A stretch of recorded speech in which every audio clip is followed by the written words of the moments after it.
یہ وہ باتیں ہیں جو شادی شدہ لڑکی کو، وہ چاہے امیر ہے یا غریب ہے، کسی بھی صورت برداشت نہیں کرنی چاہیے۔ السلام علیکم مائی یوٹیوب فیملی، امید ہے سب ٹھیک ٹھاک ہوں گے اور ایمان کی بہترین حالت میں ہوں گے۔ رشتہ کرتے وقت لڑکی یا لڑکے میں کیا کوالٹیز دیکھنی چاہیے، اور پلس لڑکی کو سسرال کے بارے میں کس طرح سے آگاہی دینی چاہیے، کیا تربیت ہونی چاہیے، یہ ٹاپک ہم نے کور اپ کر لیے تھے۔ آج کی ویڈیو میں ہم یہ کور کریں گے کہ جب جو ابتدائی دن ہوتے ہیں شادی کے، لڑکا لڑکی دونوں کے، ان کے بہت سے معاملات ابتدائی دنوں میں ہی بڑھ جاتے ہیں اور وہ ساری زندگی کا ناسور بن جاتے ہیں۔ ان دنوں کو کس طرح سے ٹیکل کرنا ہے، اس سچویشن کو کس طرح سے لے کے چلنا ہے، وہ ہم بات کریں گے۔ اور سیکنڈ نمبر پہ ہم یہ بات کریں گے کہ کون سی سچویشنز جو ہیں وہ کمپرومائز جن پہ کیا جا سکتا ہے وہ کون سی ہیں، اور کن پہ بالکل کمپرومائز نہیں کرنا چاہیے لڑکی کو، ان کے بارے میں بات کریں گے۔ سب سے پہلی بات کہ دیکھیں، لڑکی جس ماحول سے آئی ہوئی ہوتی ہے نا، زمین آسمان کا ہو سکتا ہے کہ فرق ہو لڑکے کے گھر کے ماحول میں اور لڑکی کے گھر کے ماحول میں۔ ہو سکتا ہے کہ لڑکی کی جو عادات ہیں وہ ٹوٹلی ڈیفرنٹ ہوں لوگوں سے، اور ہو سکتا نہیں ہے، اس میں 95% تو ہونا ہی ہے۔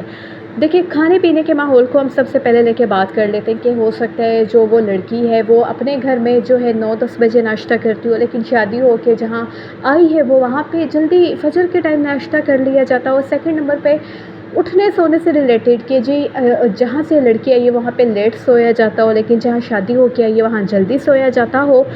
پھر ڈسکشن کو لے کے کہ ہو سکتا ہے لڑکی بہت زیادہ بولتی ہو لیکن سسرال والے بہت کم باتیں کرتے ہوں، یا لڑکی بہت کم بولتی ہو اور لڑکے والے بہت زیادہ باتیں کرتے ہوں۔ اسی طرح ڈریسنگ کی بات کر لیں کہ ہو سکتا ہے لڑکی بہت ہی زیادہ سادہ قسم کی ہو اور جو سسرال والے ہیں وہ موڈ اسکرٹ ہوں، یا سسرال والے سادہ ہوں اور لڑکی موڈ اسکرٹ ہو۔ یہ بیسک چیزیں، یہ چھوٹی چھوٹی باتیں۔ اب سٹارٹ میں ہی اگر لڑکی یہ چاہ لے کہ نہیں بھی اگر میں اس ٹائم اٹھتی ہوں، یا میں یہ کھاتی پیتی ہوں، یا میرے سونے جاگنے کا یہ ٹائم ہے، یا میں یہ پہنتی اوڑھتی ہوں تو مجھے یہ ماحول چاہیے، تو یہ پاسبل نہیں ہے۔ سیم اگر لڑکے والے یہ ایکسپیکٹ کریں گے کہ لڑکی اسی طرح سے اٹھے بیٹھے، اسی طرح سے کھائے پیے، اسی طرح سے سوئے جاگے جیسے کہ ہمارا انوائرمنٹ ہے، تو یہ پاسبل نہیں ہے۔ دیکھیں، اس سب میں تھوڑی سی فلیکسیبلٹی دونوں سائڈوں سے آنی چاہیے۔ اس چیز کو ٹائم دینا چاہیے۔ ایک بندہ نئے ماحول میں آیا ہے، اس کو ایڈجسٹ ہونے میں، ان لوگوں میں رہنے میں ٹائم لگے گا۔ اگر ہم شروع میں ہی اس چیز کو بیس بنا کے امپوز کرنے کی کوشش کریں گے کہ نہیں جی لڑکی ابھی ایسے ہی کرے جس طرح سے ہم چاہتے ہیں، ہمارے گھر کا تو یہ ماحول ہے، وہ ایسے ہی کرے، یا لڑکی اس چیز کو بیس بنا لے اپنے میکے جا کے کہ میں نے اب سسرال واپس نہیں جانا کیونکہ میں نے تو یہ ماحول دیکھا، میں وہاں نہیں رہ سکتی، تو یہ غلط ہوگا۔ دونوں طرف سے ہی اس چیز میں فلیکسیبلٹی دکھانی چاہیے، کیونکہ with the passage of time ایک ماحول میں رہتے رہتے انسان اس میں ڈھل ہی جاتا ہے۔ جو لڑکی آئی ہوتی ہے، اللہ تعالیٰ نے ویسی عورت ذات میں فلیکسیبلٹی بہت زیادہ رکھی ہے، تو کچھ ٹائم لگتا ہے، شاید سال بھی لگ جائے، لیکن اتنا مارجن رکھنا چاہیے۔ ان چھوٹی چھوٹی باتوں کے پیچھے گھر کا ماحول خراب نہیں کرنا چاہیے۔ یہ ہیں جی وہ چھوٹی چھوٹی باتیں جن کو اتنا ہائی لائٹ کر دیا جاتا ہے کہ بعض جگہوں پہ تو بات اللہ معاف کرے ڈیورس تک پہنچ جاتی ہے، لیکن اگر آپ دیکھیں تو یہ باتیں کچھ بھی نہیں ہیں، اور یہ کمپرومائز کرنے والی باتیں، یہ انڈرسٹوڈ باتیں، ٹھیک ہے۔ اب کون سی باتیں جن پہ لڑکی کو بالکل بھی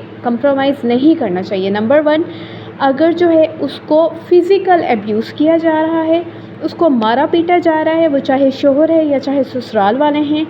سیکنڈ نمبر پہ اگر شوہر کے جو ہیں باہر تعلقات ہیں، ایکسٹرا میریٹل افیئر ہیں، اگر وہ آپ کے ساتھ لائل نہیں ہے تو پھر اس کے ساتھ رہنے کا فائدہ ہی نہیں ہے۔ جو انسان رشتوں کو لے کے لائل نہیں ہے نا، اس کے ساتھ رہنے کا فائدہ نہیں ہے۔ دیکھیے، اگر وہ سیکنڈ میرج کرتا ہے دیٹس اے ڈفرنٹ تھنگ، لیکن اگر اس کے ایکسٹرا افیئر ہیں، دونوں میں زمین آسمان کا فرق ہے، ایک طریقہ حلال ہے، ایک حرام ہے۔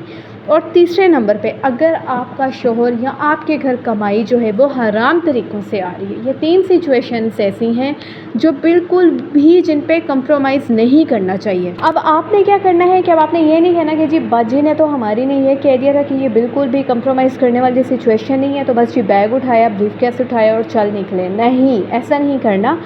آپ نے فوری اس سب پہ ریئیکٹ نہیں کرنا، آپ نے بھائی اپنا موٹیو سامنے رکھنا ہے، آپ نے ان چیزوں کو سارٹ آؤٹ کرنے کی کوشش کرنی ہے اپنے بڑوں کو بٹھا کے، یا اگر آپ کے اپنے ہسبینڈ کے ساتھ کمیونیکیشن اچھی ہے، سسرال کے ساتھ کمیونیکیشن اچھی ہے، تو آپ خود آرام سے طریقے سے بیٹھ کے اچھے الفاظ میں، اچھے اخلاق کے ساتھ یہ باتیں آپ لوگ ڈسکس کریں۔